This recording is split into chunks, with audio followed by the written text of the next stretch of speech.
వాళ్ళు ఇచ్చిన గంటకే తీసుకెళ్లి పొలాలలో పిట్టలను బెదరగొట్టడానికి కట్టిరు అధ్యక్ష. చాలా పొలాలలో నేను చూసిన.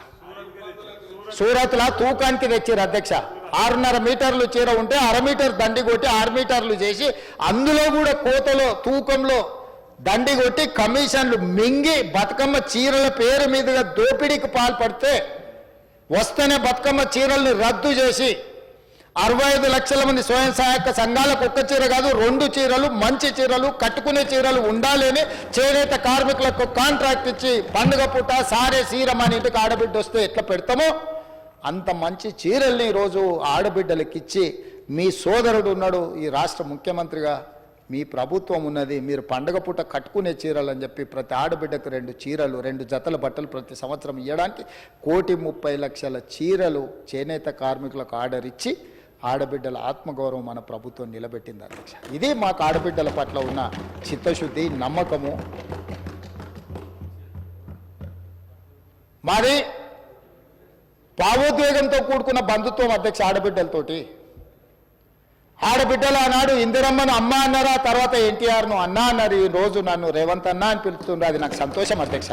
ఒక ఆడబిడ్డ నేను వెళ్తూ ఉంటే మీరు చూసి ఉండొచ్చు, ఒక హాస్పిటల్ వెళ్ళి నేను ఎవరినో కాదు చంద్రశేఖరరావుని పరామర్శించి నేను దిగిపోతుంటే వెనకాల నుంచి రేవంత్ అన్న అని పిలిస్తే వెనకెళ్ళి ఆ ఆడబిడ్డను ఆదుకున్నా అధ్యక్ష. నాకు అది సంతోషం. జీవితంలో ఏం కావాలి అధ్యక్ష?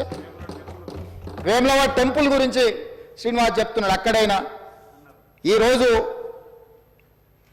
ఒక అనుబంధంతో, ఒక బంధంతో, ఒక భావోద్వేగంతో తెలంగాణను అభివృద్ధి పదం వైపు నడిపించాలని మేము ప్రయత్నం చేస్తున్నాం అధ్యక్ష. ఆ ప్రయత్నంలో భాగంగానే గవర్నర్ గారు 4 మంచి మాటలు చెప్పిండు అధ్యక్ష. సాంప్రదాయాలను వారు గౌరవించినప్పుడు ఆ సాంప్రదాయాన్ని నిలబెట్టుకునే సంస్కృతి తెలంగాణ ప్రతినిధులమని చెప్పుకునే ఆ పార్టీకి, ఆ నాయకత్వానికి లేదా అధ్యక్ష? ఈ రకంగా ఇట్లా వ్యవహరిస్తే ఇది తెలంగాణకి మేలు చేస్తుందా? ఈ తెలంగాణ సమాజం వీటిని గమనిస్తలేరు అని అనుకుంటున్నారా అధ్యక్ష? వీళ్ళందరని నేను అడుగుతున్నా అధ్యక్ష. అధ్యక్ష, ఈరోజు ఈ తెలంగాణ ఉద్యమంలో మహిళలు లేరా అధ్యక్ష? వీరనారుల స్ఫూర్తి లేదా? చాకలి ఐలమ్మ స్ఫూర్తి లేదా? సమ్మక్క సారలమ్మ స్ఫూర్తి లేదా? రాణి రుద్రమ్మ స్ఫూర్తి లేదా? ఈ తెలంగాణ ప్రాంతానికి ఆడబిడ్డలు నాయకత్వం వహించలేదా?